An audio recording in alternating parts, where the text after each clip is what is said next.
vocês mais uma vez e quero agora partilhar com vocês o que está na Bíblia,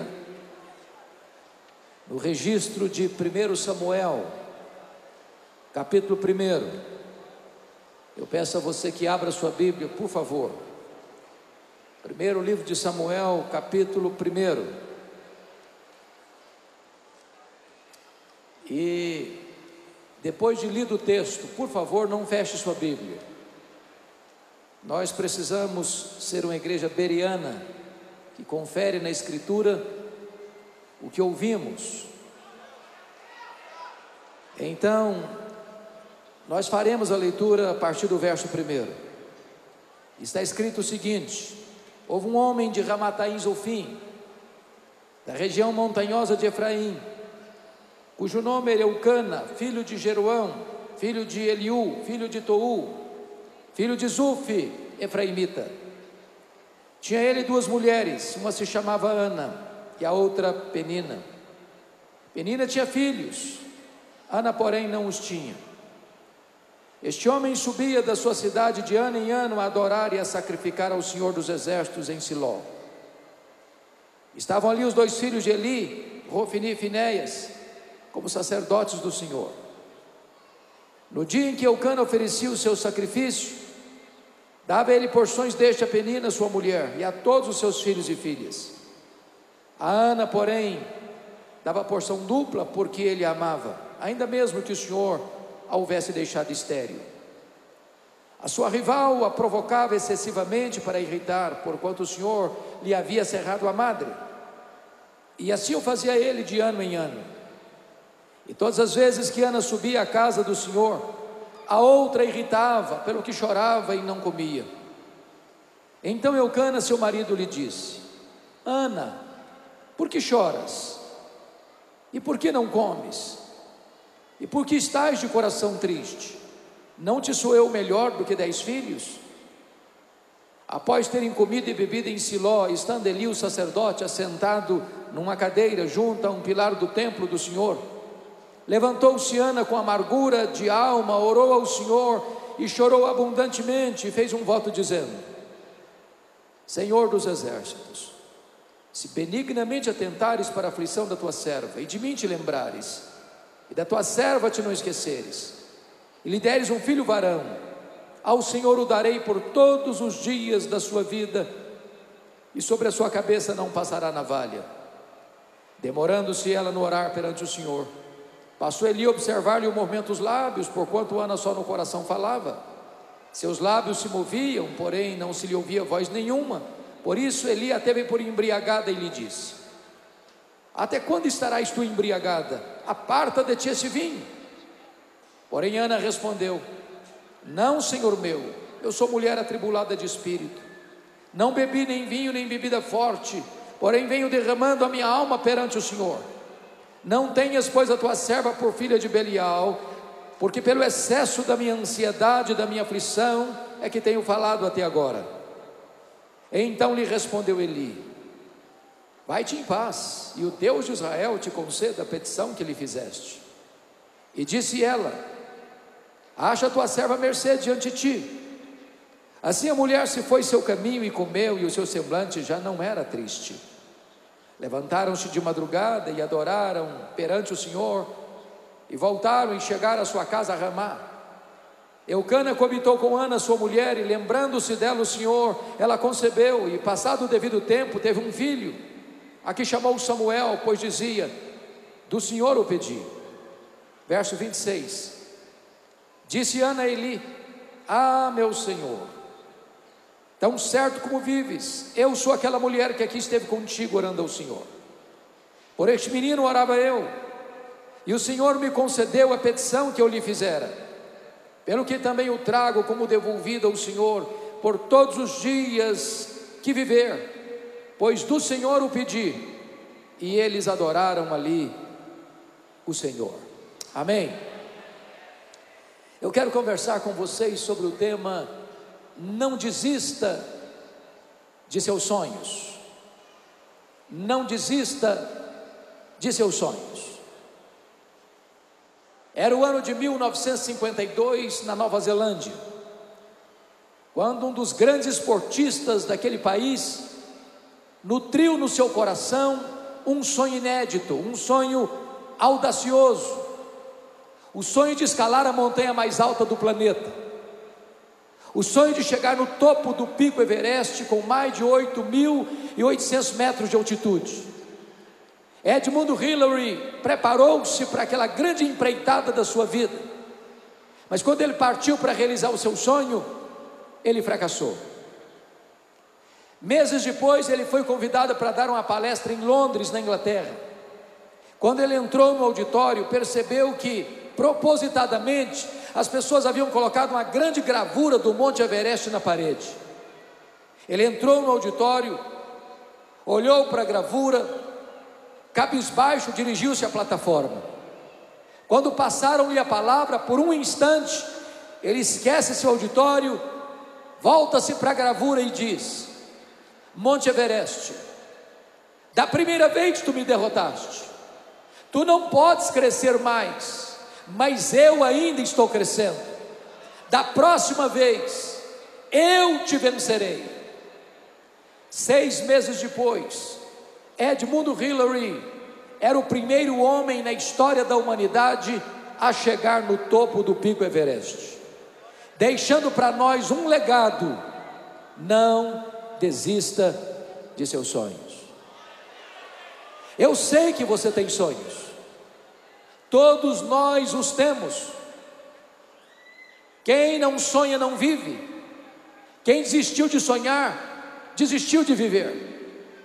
Mas é provável que nesse auditório haja alguém que já perdeu os seus sonhos mais bonitos pelas estradas da vida. Talvez haja entre nós nesta manhã alguém que viu os seus sonhos mais belos se transformando em pesadelo. Talvez haja alguém aqui hoje que já desistiu de seus sonhos, que já enterrou os seus sonhos e que já colocou no túmulo de seus sonhos uma lápide: aqui jaz os meus sonhos. Mas eu quero encorajar você nesta manhã a trazer esses sonhos e colocá-los de volta na presença de Deus, do Deus dos impossíveis, do Deus que opera maravilhas, do Deus que está sentado no trono, do Deus que tem as rédeas da história em suas mãos, do Deus que faz e ninguém pode impedir a sua mão de fazê-lo. Ele hoje pode se manifestar poderosamente na sua vida e restaurar a sua sorte. O texto que nós acabamos de ler nos fala de uma mulher que tinha um sonho legítimo, um sonho bonito, um sonho de ser mãe. Mas Ana é estéril, seu ventre é um deserto e ela não consegue conceber. Eu fico imaginando que se Ana vivesse hoje entre nós, ela enfrentaria algumas abordagens. Eu acho que a primeira abordagem que a Ana enfrentaria seria a seguinte: ô Ana, você é uma mulher tão crente, você ora tanto, você vai tanto à igreja, você está doente, minha filha, tem coisa errada na sua vida.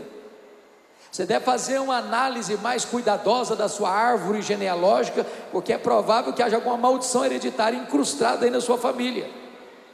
Só que o problema de Ana não era a maldição hereditária. Se Ana vivesse hoje, talvez alguém chegaria para ela, como os amigos de Jó, dizendo assim: ô Ana, ninguém sofre sem causa.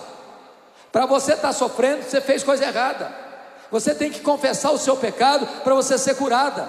Só que o problema de Ana não era pecado escondido. Se Ana vivesse hoje, talvez alguém mais audacioso chegaria para ela assim: ô Ana, deve ter algum demônio da esterilidade escondido aí na sua vida. O que você precisa fazer é ir num culto de libertação. Só que o problema de Ana não era demônio.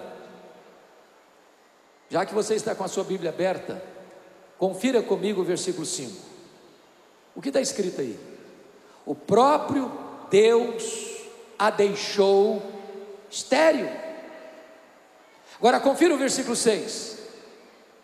O próprio Deus cerrou a sua madre.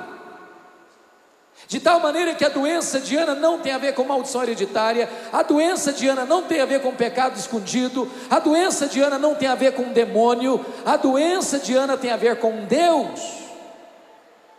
Aí você diz: bom, então eu não estou entendendo nada, porque se Deus é bom, e Ele é, se Deus tem o melhor para nós, Ele tem, como é que Deus então pode adiar os nossos sonhos, e os nossos sonhos mais legítimos? É sobre isso que eu quero conversar com vocês nesta manhã. Em primeiro lugar, Deus adia os nossos sonhos para nos ensinar a verdade de que o Deus das bênçãos é melhor do que as bênçãos de Deus. A maior necessidade sua e minha não é da bênção, é do abençoador. Não é de coisas, é de Deus. Você poderia ter todas as dádivas de Deus, você poderia ter todas as bênçãos de Deus, se você não tem Deus, a sua vida ainda é vazia. Você pode ter saúde, você pode ter dinheiro, você pode ter sucesso profissional, você pode ter fama, você pode ter seu nome nas manchetes dos jornais e dos periódicos mais famosos deste país, você pode fazer as viagens internacionais mais requintadas, você pode vestir as roupas de grife mais caras, você pode frequentar os restaurantes mais chiques desta cidade. Se você não tem Deus, a sua vida ainda é vazia. Deus adia os nossos sonhos, sabe por quê? Para que coisas não ocupem na nossa vida o lugar de Deus. Deus adia os nossos sonhos para que nós entendamos que a maior necessidade da nossa vida é do próprio Deus. Se o sonho de Ana não tivesse sido adiado, ela não teria sido a mulher de oração que ela foi. Ela não teria colocado Deus em primeiro lugar na sua agenda como ela colocou. Então Deus adia os nossos sonhos para nós entendermos que a maior necessidade nossa é do próprio Deus. Segundo lugar, por que Deus adia os nossos sonhos? Deus adia os nossos sonhos para nos ensinar a verdade de que tudo que temos, tudo que somos, veio de Deus, é de Deus e deve ser devolvido para Deus. Olha o que Ana disse para Eli: por este menino orava eu, pelo que o trago como devolvido ao Senhor, por todos os dias da sua vida. Se Ana não tivesse esse entendimento que Samuel viera de Deus e era de Deus, ela não teria devolvido Samuel para Deus. Deixa eu dizer uma coisa muito importante aqui para vocês hoje. Há um grande risco de nós pedirmos para Deus uma bênção e Deus nola conceder, e nós transformarmos essa bênção num ídolo, de nós substituirmos o abençoador pela bênção, a criatura pelo Criador. Eu explico isso. Você pede para Deus, por exemplo, prosperidade, e Deus dá prosperidade. A bênção de Deus enriquece, e com ela não tem desgosto. É Deus quem fortalece as nossas mãos para alcançarmos riquezas. Mas aí a pessoa começa a prosperar, aí ela não tem mais tempo para Deus. Ela está tão ocupada cuidando das bênçãos de Deus que não tem mais tempo para Deus. Ela não vai mais numa vigília de oração, ela não frequenta mais um estudo bíblico nos lares, ela não vai mais num culto de semana, porque ela está tão ocupada cuidando das riquezas ou da prosperidade que recebeu de Deus, que ela não tem mais tempo para Deus. Em outras palavras, ela transforma a bênção num ídolo. Se Ana não tivesse entendido que Samuel viera de Deus, a vida de Ana teria gravitado ao redor de Samuel, e Samuel teria sido um ídolo na sua vida. É muito importante você entender que a vida que você tem é de Deus, que a saúde que você tem é de Deus, que a inteligência que você tem é de Deus, que a casa que você mora é de Deus, que o carro que você anda é de Deus, que o emprego que você tem é de Deus, que o dinheiro que você recebe é de Deus, que tudo que você tem é de Deus, veio de Deus, e você deve consagrar para Deus o melhor daquilo que você tem recebido dele. Coloque o seu Samuel no altar de Deus, consagre o melhor do que Deus lhe tem dado para o próprio Deus. Terceiro lugar, por que Deus adia os nossos sonhos? Deus adia os nossos sonhos para nos ensinar a verdade de que os planos de Deus são maiores e são melhores do que os nossos sonhos. Qual era o sonho de Ana? Ser mãe, apenas isso. Qual era o projeto de Deus para Ana? Porque Deus não tem sonho, Deus tem projeto, Deus tem plano. Sonho temos nós. Qual era o projeto de Deus para Ana? É que ela fosse mãe do maior profeta, do maior sacerdote, do maior juiz de Israel, do homem que haveria de trazer de volta a nação apóstata para a presença de Deus. Tem hora que você pede para Deus uma bênção e Deus diz assim: meu filho, eu não vou atender não, você está pedindo pouco demais, seu sonho é pequeno demais, eu tenho coisa maior para você, eu estou preparando algo melhor para você, os meus planos são maiores do que os seus, os meus caminhos são mais elevados que os seus. Sabe o que a Bíblia me ensina? Me ensina a orar assim. Jesus ensinou: pedi e dar-se-vos-á, buscai e achareis, batei e abrir-se-vos-á, porque todo o que pede recebe, todo o que busca acha ou encontra, todo o que bate abrir-se-lhe-á. Foi o que ele ensinou. Às vezes nós entendemos o contrário, às vezes a gente entende assim: todo o que pede recebe o que pede. Não, isso não está na Bíblia, isso Jesus nunca ensinou. Sabe por que não está na Bíblia? Porque a Bíblia diz que você e eu não sabemos orar como convém. Às vezes você pede para Deus uma pedra pensando que está pedindo um pão. Às vezes você pede para Deus uma cobra pensando que está pedindo um peixe. Às vezes você pede para Deus um escorpião pensando que está pedindo um ovo. Às vezes você pede para Deus que vai destruir você pensando que está pedindo aquilo que vai dar vida para você. Então Deus não dá o que você quer, Deus dá o melhor, Deus dá o que você precisa, porque os planos de Deus são maiores e melhores do que os nossos planos. Quando José do Egito estava preso, e ele era inocente, ele rogou ao copeiro do faraó para se lembrar dele, e diz a Bíblia que o copeiro do faraó se esqueceu dele, e ele ficou mais 2 anos mofando na cadeia. E você pergunta: mas onde está Deus, que deixa um filho seu inocente, padecendo numa prisão imunda? A grande pergunta é: por que Deus não tirou José da prisão quando ele queria sair da prisão? Se Deus tivesse tirado José da prisão quando ele queria sair de lá, o máximo que ele teria sido era um bom lavador de copos no palácio de Faraó. Mas naqueles 2 anos, Deus estava construindo a rampa do palácio para que ele saísse da cadeia e fosse governador do Egito.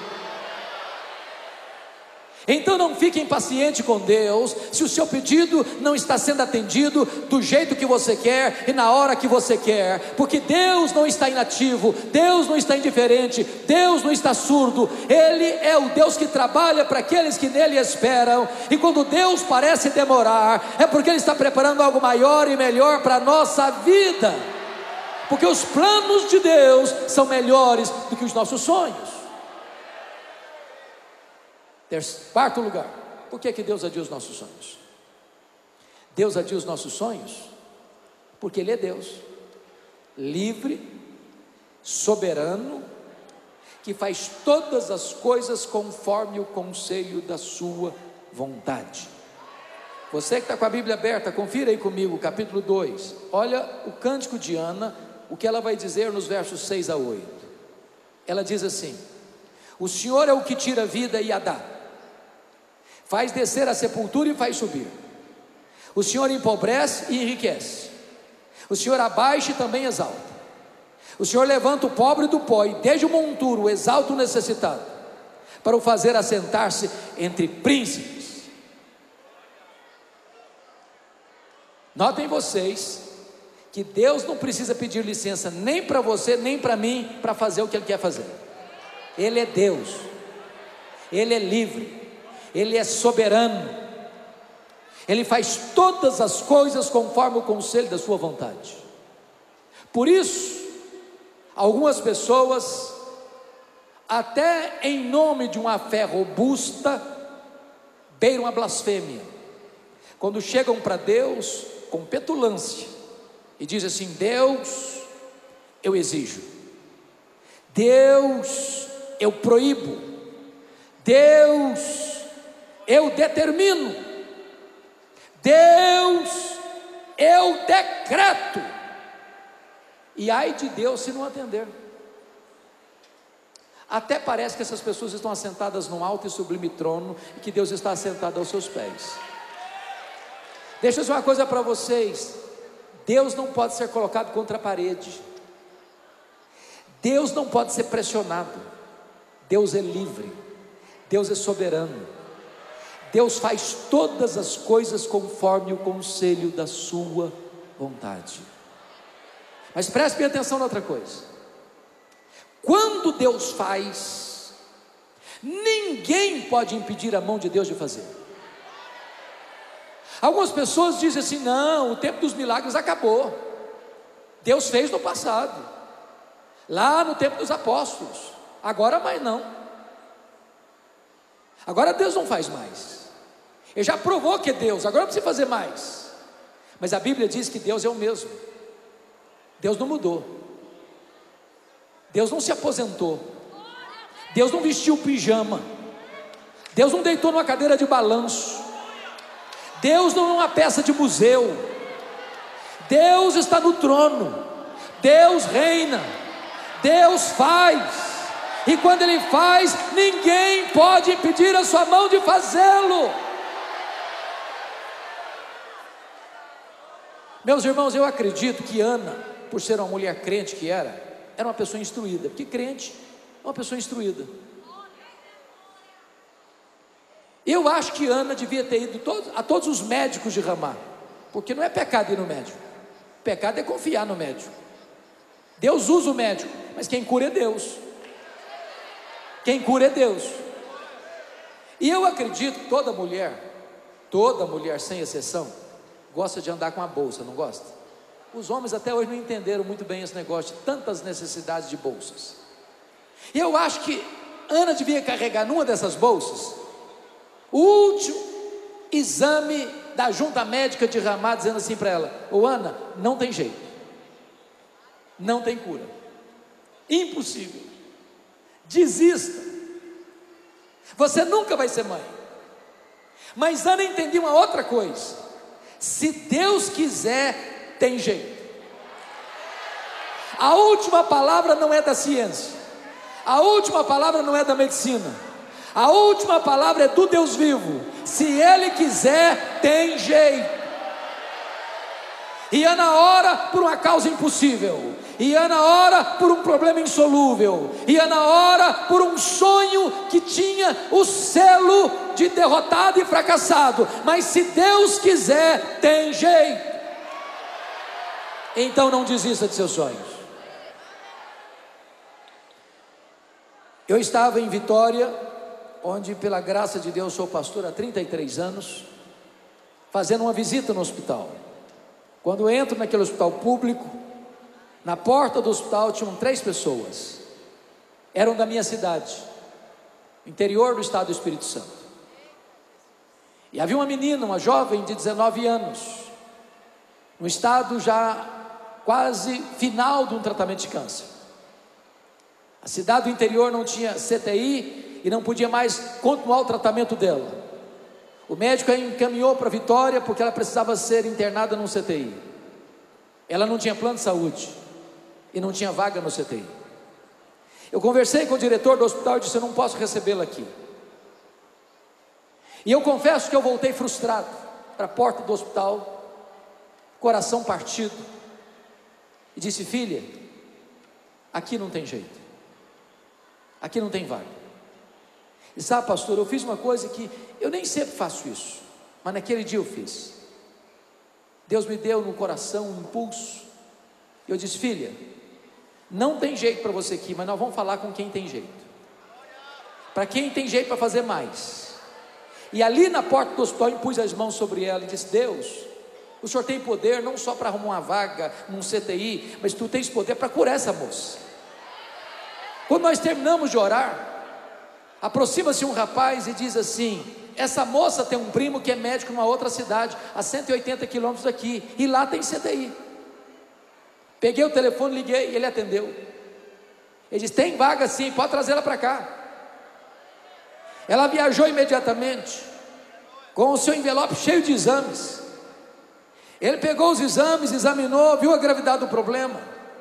Talvez por uma questão de rotina, deitou numa maca, que seu corpo estava tomado. Começou a palpar o seu ventre, achou muito estranho. Submeteu aquela jovem aos mais rigorosos exames. Não tinha absolutamente mais nada no seu corpo. Ela foi para casa naquele mesmo dia, já há muitos anos isso, completamente curada. Porque quando Deus quer, tem jeito. Eu não estou dizendo para você que todas as pessoas pelas quais eu e você vamos orar, que Deus vai curar. Eu não estou dizendo isso. O que eu estou dizendo é que se Deus quiser, tem jeito. Para Ele não há impossíveis. Ele pode todas as coisas. Então, não desista de seus sonhos. Agora, deixa eu olhar um outro ângulo dessa mensagem. Toda pessoa que tem sonhos precisa ter cuidado, porque há muitos assassinos de sonhos soltos por aí. E Ana teve que lidar com 3 deles. A primeira pessoa que quis matar os sonhos de Ana foi a sua rival Penina. Notem comigo, toda vez que Ana subia para a casa de Deus, a Penina provocava, a irritava. E Ana perdia o apetite, começava a chorar, entrava em depressão. A Penina ficava no calcanhar de Ana, era uma perturbação, todo dia. Eu não sei o que é que Penina dizia para Ana, eu não sei, mas uma coisa eu tenho certeza: Penina não era uma mulher de Deus, que gente de Deus não vive para infernizar a vida dos outros. Gente de Deus é bálsamo, gente de Deus é aliviador de tensões.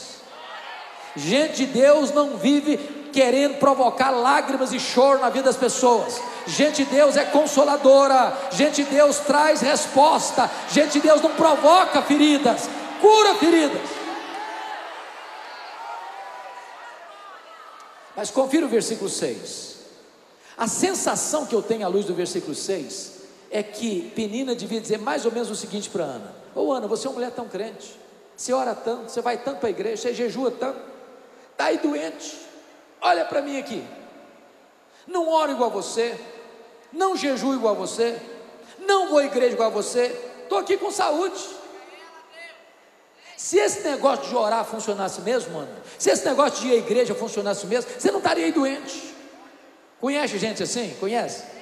Cuidado, que essa gente são assassinos de sonhos. Querem implantar em você a ideia errada de que ser crente é viver numa estufa, numa redoma de vidro, blindado, numa colônia de férias, num parque de diversões. Jesus nunca prometeu para você e para mim que nós não teríamos lutas, que nós não teríamos aflições. O que Ele prometeu para nós é estar conosco todos os dias até a consumação dos séculos. Segundo lugar, a segunda pessoa que quis matar os sonhos de Ana foi o sacerdote Eli. Notem comigo que Ana subia todo ano para Siló. Quem estava lá? Eli, Rofini e Finéias, como sacerdotes do Senhor. Não consta a Bíblia em que nenhuma dessas idas, nem Eli, nem Rofini, nem Finéias, falasse com Ana, orasse com Ana, chorasse com Ana. A primeira vez que o sacerdote Eli dirige a palavra para Ana é para sacar contra ela um pesado libelo acusatório e chamá-la de bêbada dentro da igreja. Queridos pastores, eu acho que se a Ana fosse presbiteriana ou assembleiana, eu acho que ela ia sair da igreja. Eu acho. Eu acho que ela ia até fazer um pouco mais, ela ia fazer uma campanha para tirar o pastor Eli da igreja. Por muito menos as pessoas fazem isso hoje, irmãos. Você conhece crente sensível? Conhece crente cristal? Qualquer coisinha se melindra. Qualquer coisinha diz: vou sair da igreja também. Ana era uma mulher madura. Ana era uma mulher crente. Ana era uma mulher que não dependia do mau entendimento das pessoas acerca do que estava no seu coração para se frustrar. Ela não permitia que os seus sonhos fossem roubados dela, nem dentro da igreja.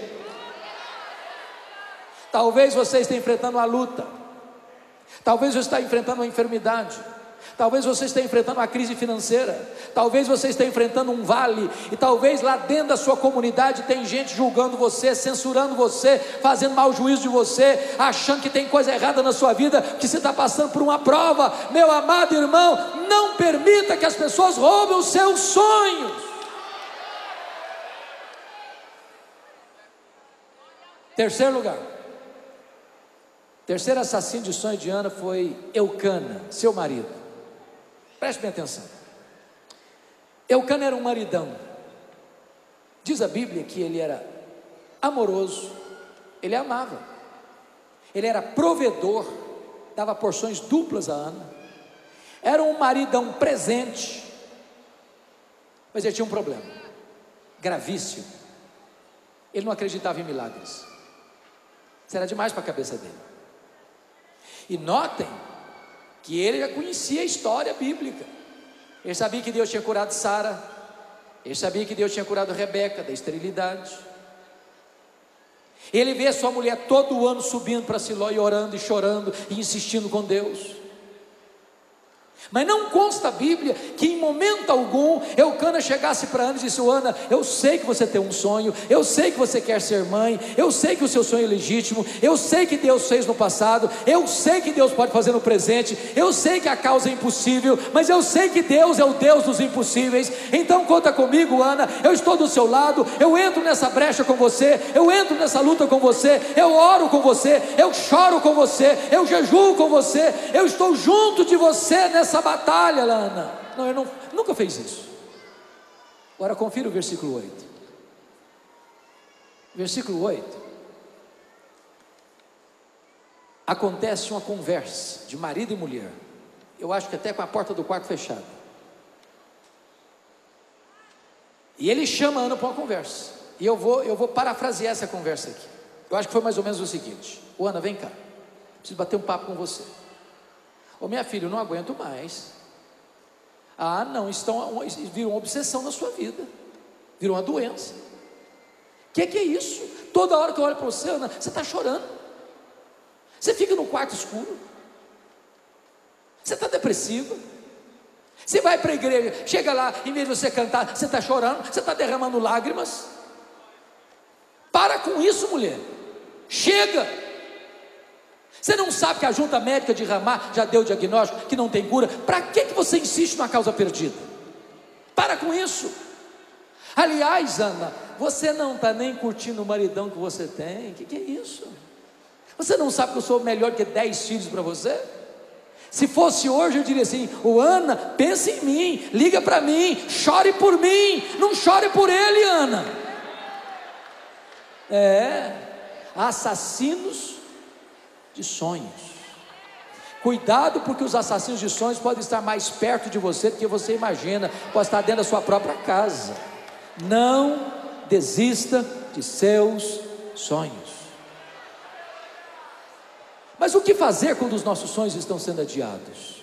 Ana nos ensina 3 coisas. Primeiro, se o seu sonho está sendo adiado, continue crendo, continue orando, continue jejuando, continue perseverando, continue aguardando uma visitação de Deus.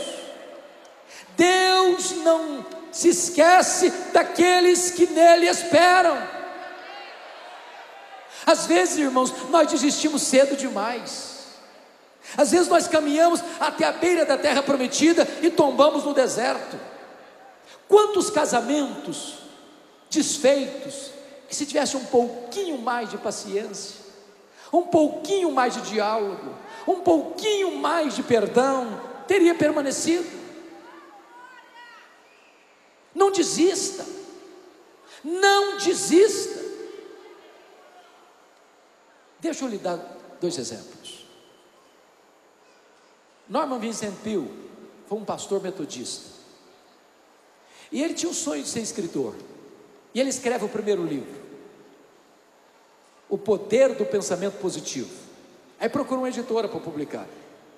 Você sabe que todo escritor que começa a sua obra literária, as editoras não acreditam nele, é uma luta.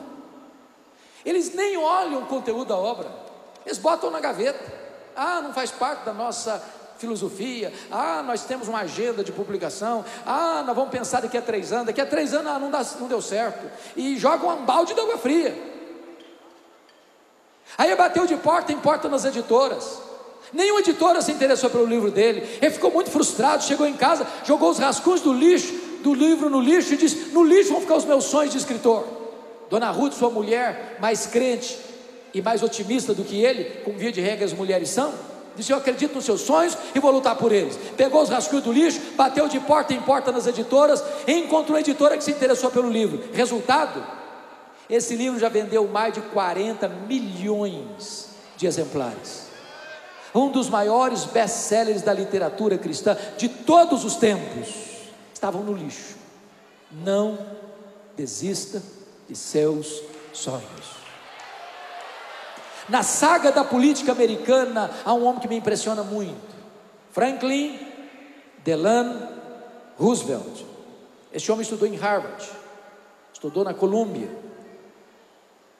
entrou na política, fez um sucesso já de início na sua carreira política.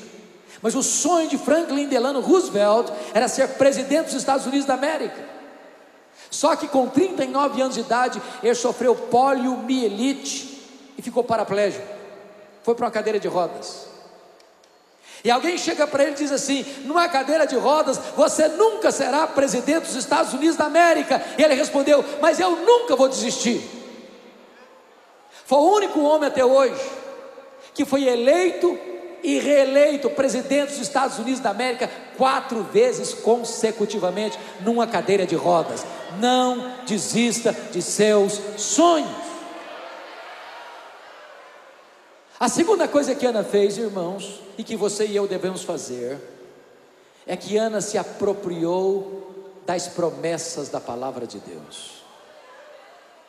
Olha o versículo 17. Eu acho isso maravilhoso, sabe por quê? Porque Eli tinha falado uma tolice para Ana. Chamou de bêbada, filha de Belial. Essa palavra ela não hospedou no coração. Eu sou pastor há 36 anos. O irmão talvez no mesmo tempo, um pouco mais. E nós já vimos muita gente doente, porque um dia o pai, a mãe falou um negócio atravessado. O noivo, a noiva falou uma palavra atravessada. O marido, a esposa falou um negócio que entrou com uma espada envenenada e adoeceu a alma. Deixa eu dizer uma coisa para você: se alguém falar alguma coisa para você que não vem de Deus, não guarde isso no coração, não. Não hospede isso no coração, não.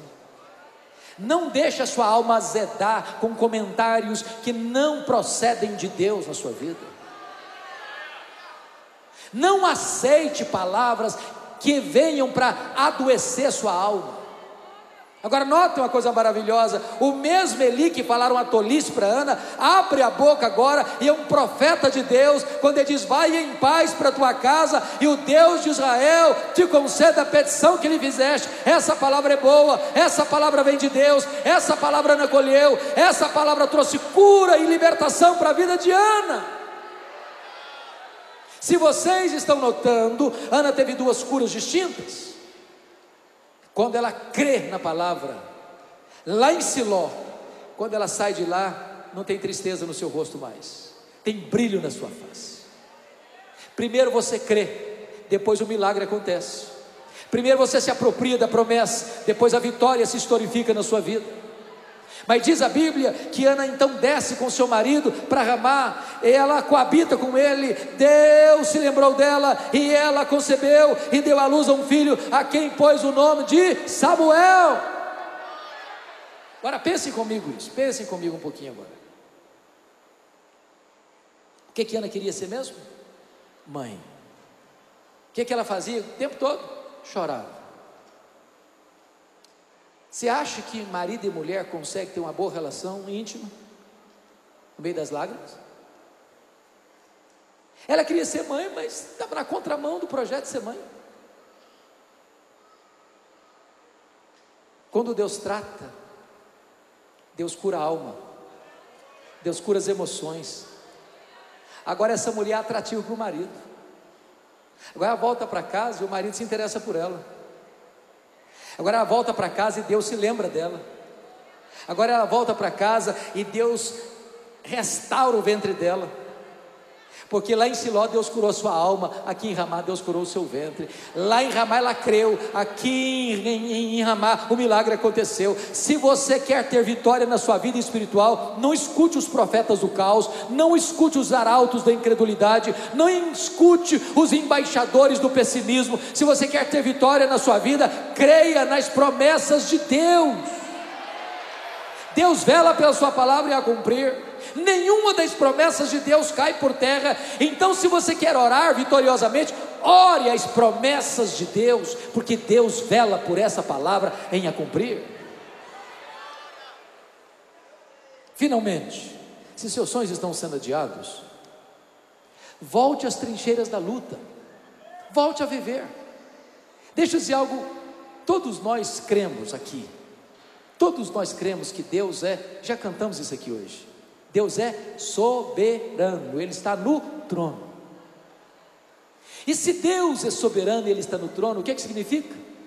Não tem acaso, não tem sorte, não tem azar, não tem feitiço, não tem olho gordo, não tem sexta-feira 13, não tem macumba que pega no crente. Você e eu cremos que a mão de Deus dirige o nosso destino. Você e eu cremos que se estamos passando por uma prova hoje, Deus não foi pego de surpresa. Deus não se surpreende com as nossas crises. Quando você e eu estamos passando por uma prova, Deus está no controle e trabalhando por você e não contra você. Você e eu podemos clamar com toda a força da nossa alma, sabemos que todas as coisas cooperam para o bem daqueles que amam a Deus, daqueles que são chamados segundo o seu propósito. Às vezes você e eu olhamos para a vida pelo avesso. Sabe que pelo avesso você não encontra nada em harmonia. Gary Chapman,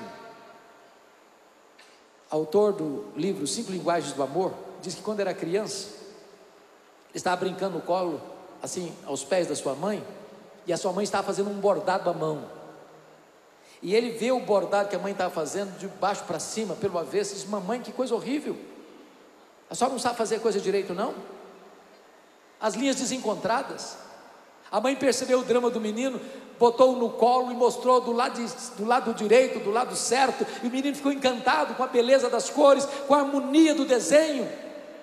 Você e eu somos como uma criança assentada aos pés da mãe, às vezes olhando a vida pelo avesso. Um dia Deus vai sentar você no seu colo e mostrar a sua vida de cima para baixo, e você vai entender que sempre Deus esteve trabalhando para o seu bem. Então, meu irmão, volte a cantar. Então, meu irmão, volte a viver. Então, meu irmão, sai dos quartos escuros. Então, meu irmão, volte a celebrar a vida, volte às trincheiras da luta, porque Deus está no controle, ainda que você não esteja no controle. Há um autor que eu gosto de ler, chamado Og Mandino. Ele não é um cristão, mas se você não leu ainda O Maior Vendedor do Mundo, leia. É um livreto que você lê numa sentada. Mas o que me impressionou em Og Mandino é que aos 35 anos de idade, ele estava falido financeiramente, abandonado pela esposa, pela filha, bêbado, caído numa sarjeta, pensando em suicídio. 10 anos depois, Og Mandino estava no topo da fama mundial, escrevendo livros lidos e traduzidos no mundo inteiro, encorajando as pessoas a viverem com otimismo. Agora eu pergunto a você, se um cara que não é crente consegue viver com otimismo, e você? Que pode dizer, este é o dia que o Senhor fez, alegremo-nos e regozijemo-nos nele. No seu livro autobiográfico, Og Mandino dá um conselho muito interessante para você começar o seu dia animado. Porque crente tem que começar o dia animado, não tem? Você tem que começar o seu dia assim, meu Deus, aquela causa, aquele pedido, aquela luta, há tantos anos, quem sabe pode ser hoje, Senhor? Quem sabe a vitória chega hoje, Senhor?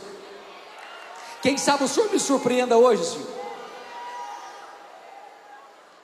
E o conselho dele é muito simples para você começar o seu dia animado. Então o negócio é o seguinte, você quer começar o seu dia animado mesmo? Faça o seguinte, pega o melhor jornal da sua cidade. Qual é o melhor aqui de Brasília? Correio Brasiliense. Pega o Correio, abre o jornal, antes de tomar café, pega o jornal, abre o jornal, só um pouquinho, não comece a ler nas páginas políticas, você vai ficar depressivo, vai perder o apetite.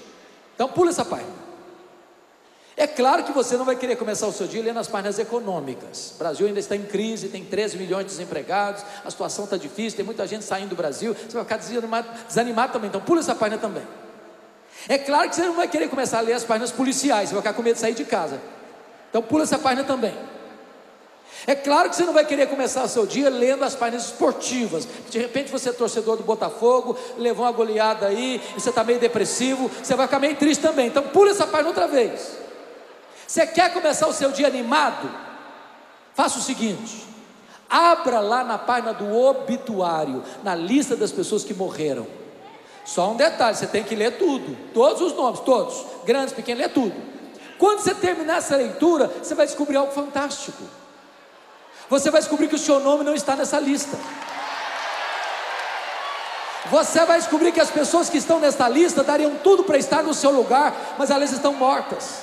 Você vai descobrir que você está vivo, e se você está vivo, um milagre de Deus pode acontecer na sua vida hoje. Não desista de seus sonhos.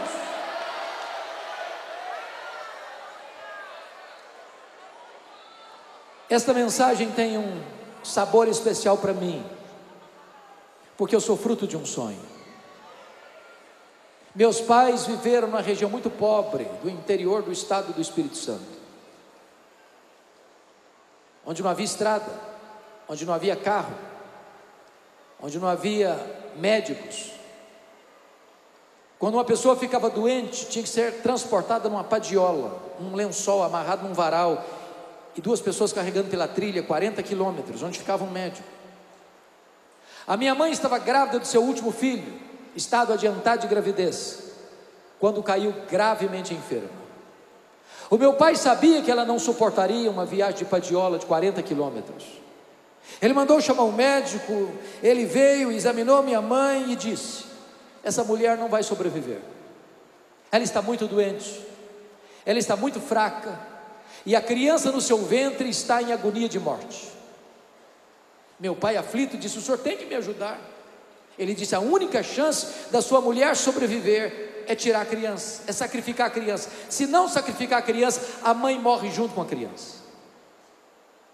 A minha mãe, entretanto, tomou outra decisão e disse: eu não desisto desse filho, eu estou pronto a morrer com ele, a morrer por ele, mas eu não abro mão da vida dele. E naquele momento a minha mãe fez um voto a Deus e disse: meu Deus, se tu ouvires a minha oração, se tu poupares a minha vida, se tu poupares o meu filho, eu consagro esse filho para ser um pastor, para ser um pregador da tua palavra. Deus ouviu a oração da minha mãe e eu nasci na roça, trabalhando na enxada. Fui calçar o meu primeiro par de sapatos com 8 anos de idade. com as mãos calejadas. Na região onde eu morava não tinha escola, a não ser escola primária. Com 8 anos de idade eu entrei na escola. Com 12 anos eu estava formado. Nunca ninguém tinha saído dali para fazer além de 4ª série primária. Mas eu tinha uma sede de estudar. Na minha casa não tinha livros, só tinha um dicionário velho, rasgado. E com 10 anos eu comecei a decorar aquele dicionário. Quando eu terminei o meu curso, 12 anos, agora já estudei escola primária, tudo que se fazia naquela terra era isso, por providência divina. A professora que me alfabetizou estava se mudando para Vitória, e sabendo o meu sonho de estudar, me perguntou: você tem coragem de vir comigo? E eu respondi para ela: se os meus pais deixarem, eu vou. Eu tinha 12 anos, e com 12 anos eu não sabia o que era luz elétrica. Com 12 anos eu nunca tinha visto uma televisão. Com 12 anos eu nunca tinha ido numa cidade. Com 12 anos eu subi na carroceria de um caminhão e fui parar no pior bairro da Grande Vitória, dentro de um mangue, do lado de um prostíbulo, um barraco de tábuas de 4 cômodos, com 10 pessoas. A minha vida de estudante não foi fácil. Muitas vezes eu namorei um pão de sal na vitrine de um botequim, com o estômago doendo de fome. Eu não tinha dinheiro para comprar um pão para comer. Algumas vezes eu chorava, porque aprendi na vida o que é fome e o que é vontade de comer. Nós sabemos o que é vontade de comer, não sabemos o que é fome. Essa ideia, eu não gosto disso, eu não gosto daquilo, eu não como isso, eu não como aquilo, isso é bobagem. Isso é bobagem. Isso é vontade de comer. Você tem dinheiro no bolso, você chega em casa, tem comida na geladeira. Mas quando você não tem 1 centavo, você come qualquer coisa e acha bom. Eu tinha um sonho, eu queria lutar por ele. Mas o meu sonho de criança, desde criança, era ser advogado e político. Pasmem vocês, eu não perdi um comício por nada. Enquanto o último orador não descia do palanque, eu não ia embora. A minha mãe, sábia que foi, nunca me contou o projeto dela com Deus, porque ela entendia, mesmo sendo analfabeta, que se ela contasse, eu seria induzido. Ela queria que Deus falasse comigo. Com 18 anos, no dia que eu fiz 18 anos, eu tirei meu título e me filiei num partido. Até um dia, pastor, que eu estava na casa de um presbítero, e eu contava para ele o meu sonho de ser político, de ser advogado, e depois que a minha vida fosse realizada, então eu iria para um seminário, para me preparar para servir a Deus melhor. E esse homem botou o dedo no meu nariz e disse: você quer dar as sobras para Deus? Deus quer você agora, com a sua juventude, com a sua força, com a sua inteligência, por inteiro. Aquela palavra entrou no meu coração como uma flecha, e eu saí dali plenamente convencido de que nenhum outro sonho fazia sentido na minha vida, a não ser um pastor e um pregador do Evangelho da graça de Deus. Hoje eu tenho plena consciência que ser pastor é a missão mais sublime que Deus confia a um homem na terra. Se eu tivesse 10 vidas, eu queria usá-las todas para o ministério. A minha mãe era analfabeta, nunca sentou num banco de escola, nunca. Deus já havia convertido o coração dela. Ela tinha sede de ouvir a leitura da Bíblia, mas nem sempre tinha alguém para ler. E um dia ela saiu chorando para o seu quintal, disse: meu Deus, o Senhor já fez um milagre, o Senhor podia fazer outro. Me ensine a ler, Senhor. Não tinha Mobral na época. Me ensine a ler, Senhor. E ela sai para o quintal e pisa numa cartilha suja, rasgada, e pega aquilo na mão e por milagre divino ela aprendeu a ler sozinha naquela cartilha e lia fluentemente a sua Bíblia. Antes da minha mãe morrer, ela me chamou à sua casa e me contou essa história. E me contou mais. Disse: meu filho, ao longo desses anos, eu nunca deixei de me levantar da minha cama de madrugada, de prostrar os meus joelhos no chão e de pedir que Deus levantasse você, que Deus revestisse você com o poder do Espírito Santo. E eu confesso, pastor, que eu chorei muito com ela. A abracei, ela estava tão magrinha, e disse: mamãe, a senhora está me ensinando as lições mais importantes da minha vida. Primeiro, a senhora está me ensinando que um filho nunca é pobre se tem uma mãe que ora por ele. Segundo, a senhora está me ensinando que os planos de Deus são melhores do que os meus sonhos.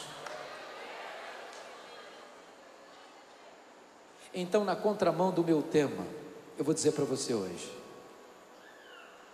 desista dos seus sonhos.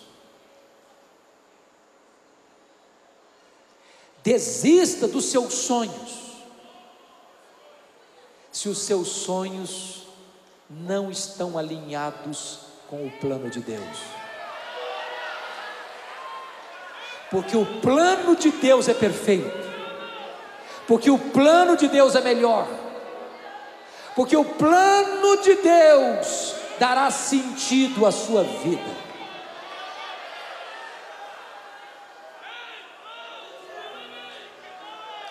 Agora eu volto para os seus sonhos. Eu volto para os seus sonhos. Você tem sonhos? Hoje eu quero convidar você para nós colocarmos esses sonhos na presença de Deus.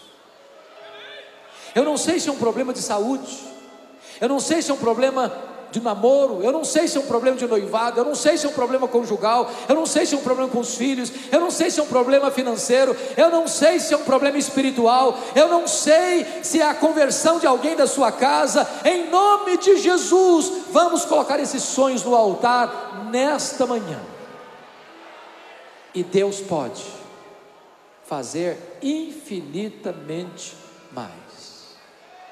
Se você quer colocar esses sonhos na presença de Deus, levante do seu lugar, vem aqui à frente. Nós vamos orar ao Senhor. Deus está aqui. Deus está aqui. Deus está aqui. E Ele pode. E Ele pode. Basta um sinal da mão dele, basta um olhar dele. Pode vir.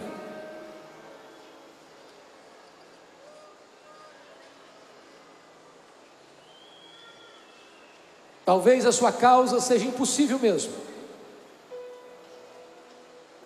Se você perguntar para qualquer pessoa, vai dizer: não tem jeito, é melhor desistir.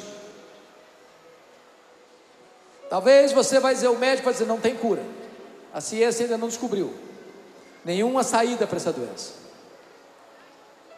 Talvez alguém vai dizer para você: esse casamento não vai prosperar, pode divorciar, não tem esperança não.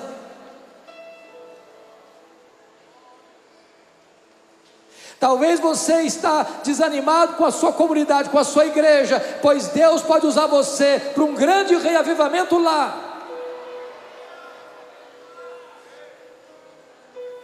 Talvez você lida com alguém na sua casa, seu marido, sua mulher, seu pai, sua mãe, seus irmãos, seus avós, seus tios, sua parentela, que ainda se mantém endurecido à obra do Espírito Santo. Quem sabe hoje esta dureza seja quebrada e haja salvação na sua casa.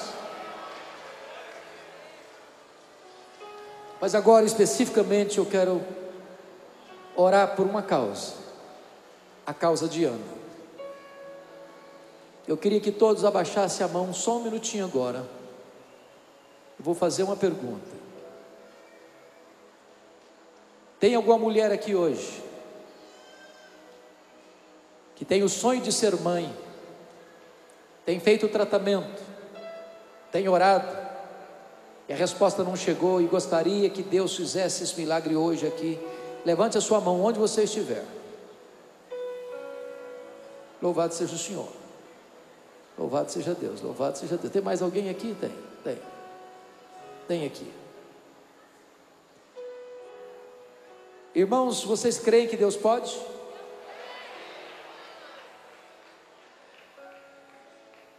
O apóstolo Paulo diz: por esta causa eu me ponho de joelhos.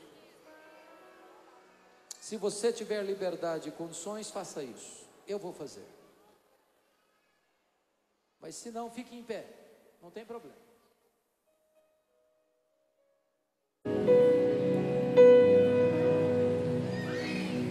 Agora eu vou pedir a você para fazer o que Ana fez.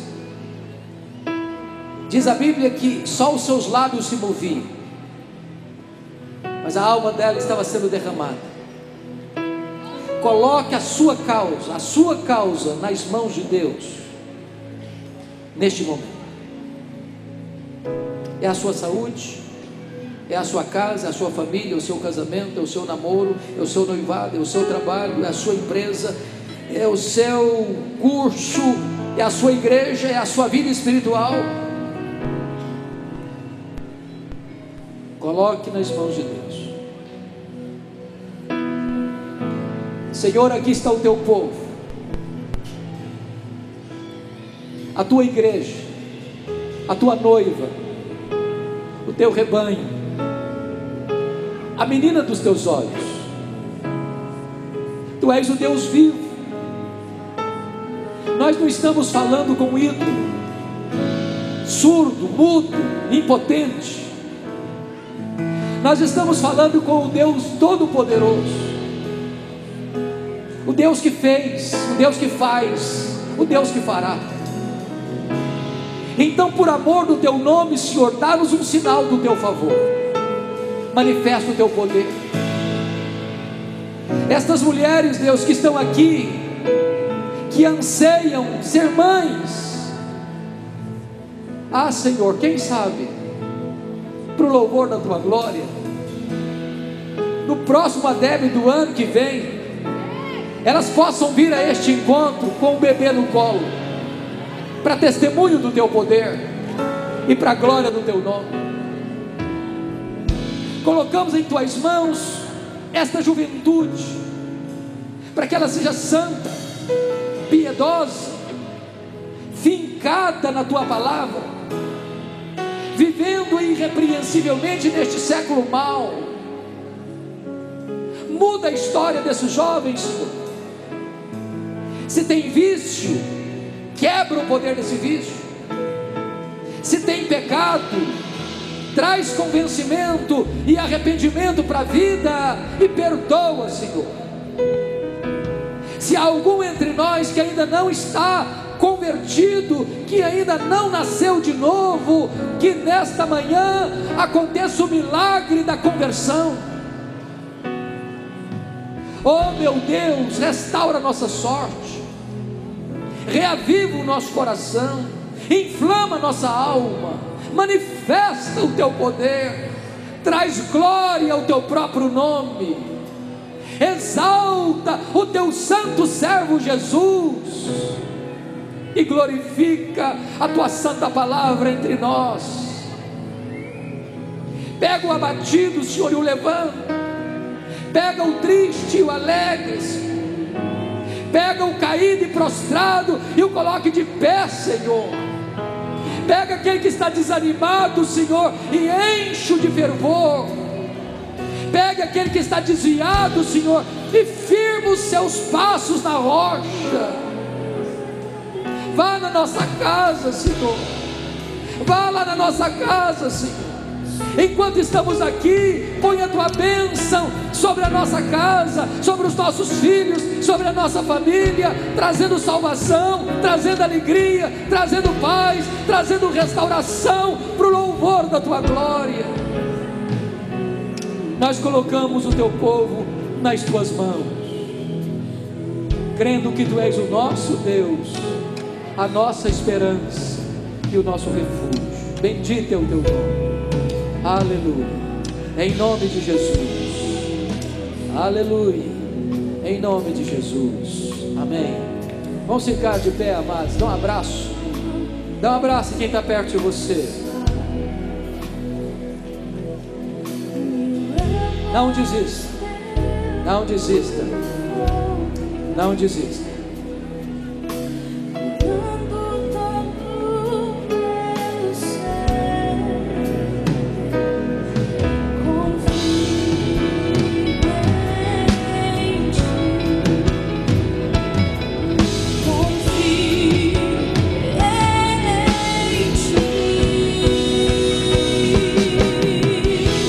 Creio que tu és a cura.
aqui direto do 35º Congresso Geral da Almadeb, na manhã de terça-feira, uma manhã de quebrantamento, uma manhã gloriosa, e quem ministrou a poderosa palavra do Senhor, um amigo da Almadeb já há algumas edições, alguns anos, reverendo Hernandes Dias Lopes. Nosso muito obrigado por ter aceitado o nosso convite de tão bom grado, com muito carinho, como sempre, que tem dispensado a Almadeb. O que foi esta manhã para o senhor? Esta manhã foi uma manhã onde os céus se manifestaram com graça sobre nós, aqui em Brasília. Uma reunião tão linda com jovens, não só desta cidade, mas de várias partes do Brasil, se reunindo com um único propósito de glorificar a Deus, de estudar a palavra de Deus, de reafirmar os valores inegociáveis do reino de Deus. E foi para mim uma grande bênção poder partilhar a palavra de Deus aqui hoje sobre o tema Não Desista de Seus Sonhos. Não desista dos seus sonhos tem a ver com você não negociar os seus valores, né? Porque os valores são os valores da palavra de Deus. O tema base do nosso congresso desse ano. Nós temos milhares de pessoas assistindo pelas redes sociais. Nessa manhã nós fomos top 1 na transmissão no YouTube no Brasil. Eu queria que o senhor direcionasse uma palavra para todas essas pessoas que porventura estejam aí com seus sonhos frustrados ou algo parecido. A minha palavra para você, não importa onde você esteja, no Brasil ou no mundo, volte-se para Deus. Talvez você tenha encolhido até hoje frustrações na vida, mas Deus nunca vai decepcionar você. Ele é fiel, Ele é bom, Ele é poderoso, Ele pode perdoar você, restaurar você, levantar você, encher você do Espírito Santo e usar poderosamente a sua vida. Meu carinho, meu abraço a todos vocês. O reverendo Hernandes Dias Lopes não tem negociado os valores da palavra de Deus. A Almadeb também não tem negociado esses valores. E você, valores inegociáveis, Almadeb 2018.